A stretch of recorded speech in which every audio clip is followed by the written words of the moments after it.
Ćao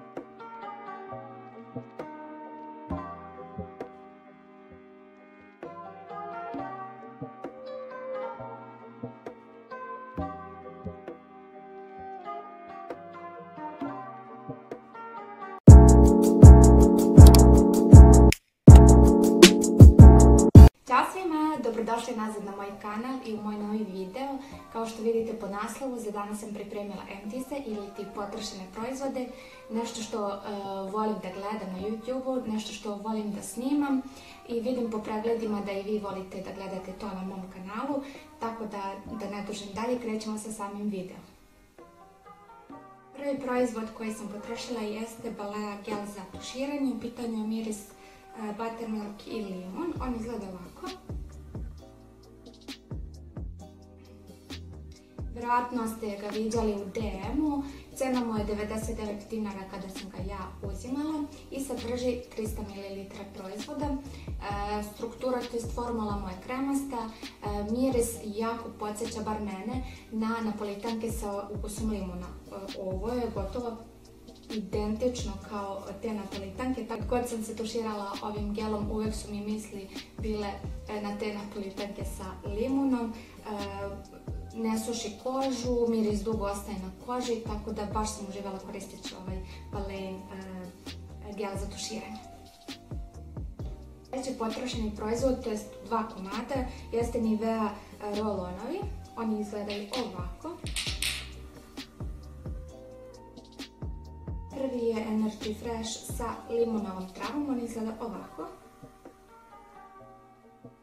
A drugi je standardni Black and White Invisible i ovo je također fresh.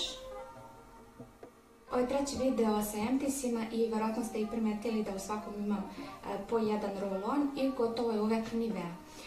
Jednostavno prija mojoj koži i uvijek biram roll-onove.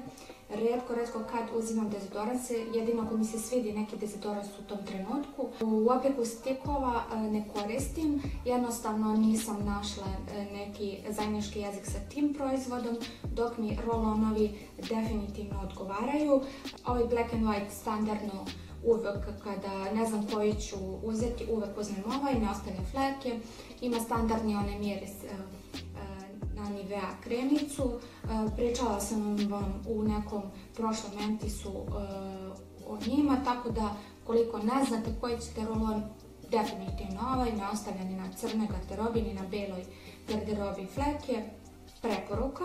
Ali nekako favorit mi se od svih tih roll-onova do sad koje sam probala izdvojio ovaj sa limonovom travom, baš zbog tog mirisa koji daje tokom cijelog dana, dakle osvežava tokom cijelog dana, miris je dakle svež. Dugo sam ga koristila, tako da to je to. Sljedeći potrošeni proizvod je parfem i u pitanju je parfem Christina Aguilera koji izgleda ovako.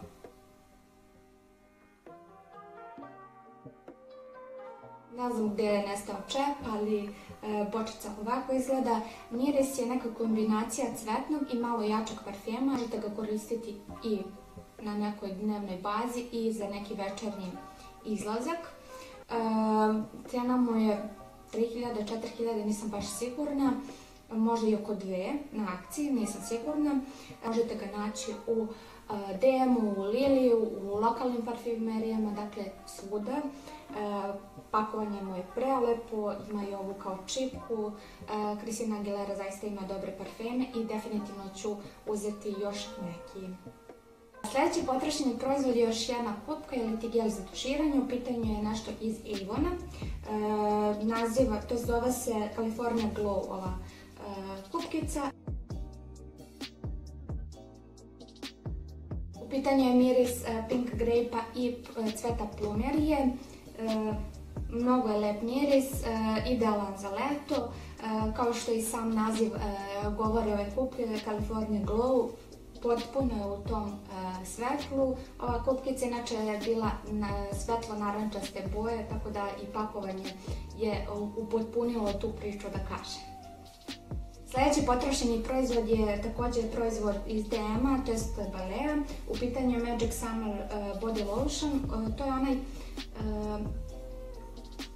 losion za samopotamnjivanje kože. Dakle, dakle na cijelo tijelo ga možete naneti, dok imate posebnu kremicu za lice.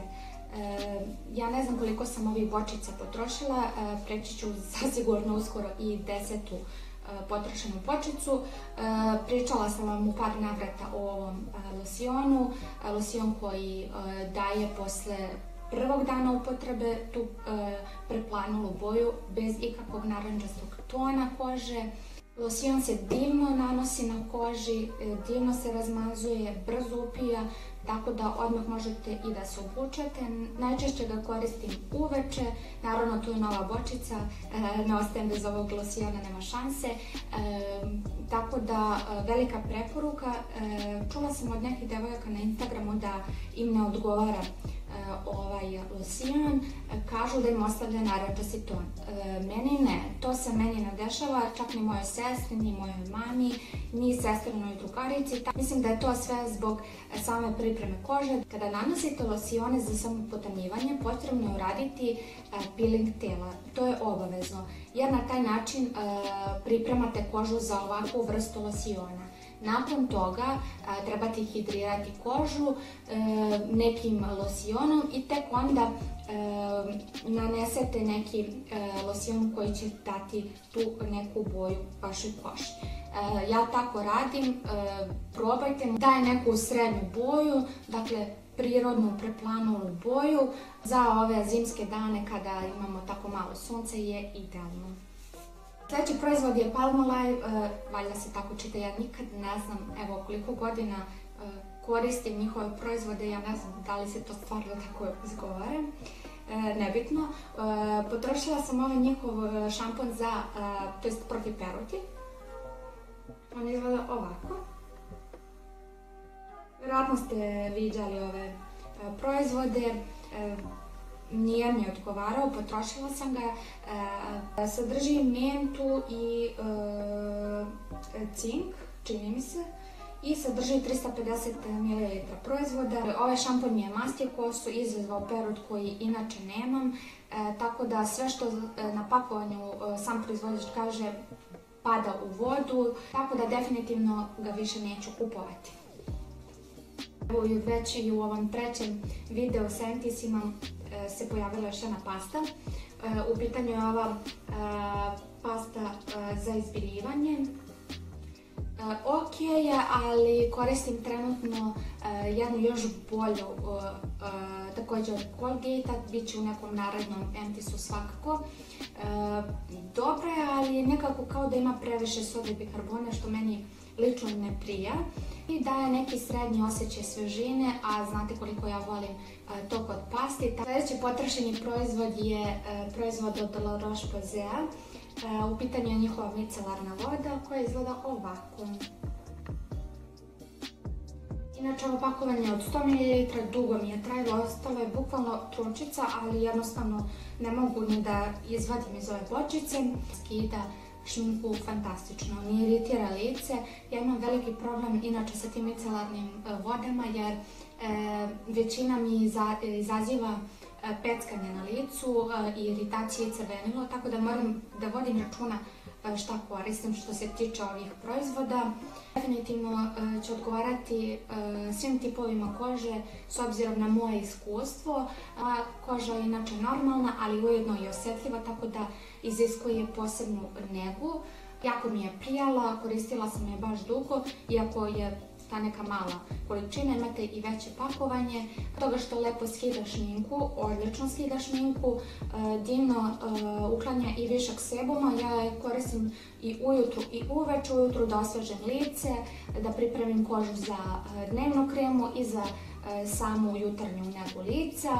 Uveče koristim nakon čišćenja da uklonim ako je ostalo nešto od šminke i dodatno je osvežim. Tako da bila mi je više namenska, jako mi je prijala, koristila sam je čak i prije šminkanja da očistim lice, jer u toku dana se svakako dolazi do nekih nečistoća na licu. Svaka preporuka. Potrošila sam još jedan L'Oreal Magic Retouch spray za pokrivanje sjevih i izrastka.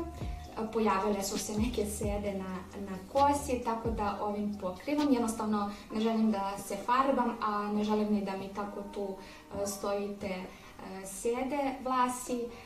Ja koristim ovu Lebrun boju, koristim i onu klasičnu njihovu tamno brown, čini mi se, fantastično prekriva izrastak, sede vlasi. Boja ostaje na kosi i nakon pranja kose, to sam ja primetila, što mi je ok. Iako proizvođač kaže da se posle pranja ispira, meni to nije slučaj. Sadrži 75 ml, dugo će vam trajati. Kažem, opet jedina zamjerka mi je na ovaj njihov vrh, jednostavno rasprši na sve strane, mada svi ovakvi proizvodi imaju ovakav nastavak, tako da to tako treba da bude izgleda. Trenutno koristim jedan Sauce spray koji ima istu namenu kao ovaj, onako mi je, ali svakako ćete čuti moje konačne utiske u nekom narednom videu, ali što se tiče ovog L'Orealovog spreja imate velike preporuke. Sljedeći potrošeni proizvod jeste Balea Vital intenzivni serum. O ovom proizvodu sam vam pričala u nekom videu sa favoritima, čini mi se. U videu sam vam rekla da sam ga gotovo potrošila, bilo ga je skoro od ovde i na kraju sam ga potrošila. Fantastičan serum, divno hidrira, koža je meka, glatka nakon korišćenja. Koristila sam ga najčešće u noćnoj nezi. Potrebno je nakon njega naravno neka krema. Serum sadrži arganovo ulje i ekstrakt planktona. Hidratacija je na visokom nivou, dakle dobit ćete fantastičnu hidrataciju kože, daje mekoću, glatkoću kože, divno je regeneriše i daje taj zdravi izgled kože. Inače, proizvođač kaže da je za zreliju kožu, što se ja ne bih definitivno složila. Dakle, oni su ovaj serum namenili za 50+, što veze s vezom nema. Definitivno će odgovarati mladoj koži, divno hidrira, tako da hidratacija je svima potrebna i imate također velike preporuke za ovaj proizvod. Posljednja dva proizvoda koje sam potrošila jesu dve maskare. Jedna je od Max Factora 2000 kalorije, a druga je od Ivona Mark Big & False Lashes za volumen i dakle efekt veštačkih trepavica. Ajmo prvu, ovu od Avona. Četkica kod ove maskare je ogromna, klasična, evo izvidite ovako. Kao što i sam naziv ove maskare kaže, daje efekt veštačkih trepavica, što i radi. Ona izgleda ovako. Maskara daje super volumen, gustinu fantastičnu, dužinu onako, ali ukoliko vam treba taj efekt veštačkih trepavica, definitivno možete uzeti ovu maskaru. Što se tiče maskare od Max Factora 2000, verovatno znate kako ona izgleda, ne moram da vam pokazujem. Ona ima onu najklasičniju četkicu koju možete videti. Obe su maskare crne boje. Ova od Max Factora je klasična za svaki dan, daje solidnu dužinu, kao i volumen i gustinu. Kažem, za svaki dan je odlična. Ono što me oduševilo kod ove maskare jeste što se tako lako i brzo skida sa trepavica, bukvalno i vodom možete skinuti, ne pravi one odvratne grudvice i to je to. To je bilo sve za danas, nadam se da vam se video dopao, ukoliko jeste lajkujte ga, ne zaboravite da se pretplatite na moj kanal i time me podržite. Pišite mi u komentarima da li ste koristili neke proizvode koje sam ja danas spomenula o mojim emptisima, pišite mi vaše utiske, mnogo me zanima što mislite o ovim proizvodima ukoliko ste ih koristili. To bi bilo to i vidimo se u sljedećem videu. Ćao!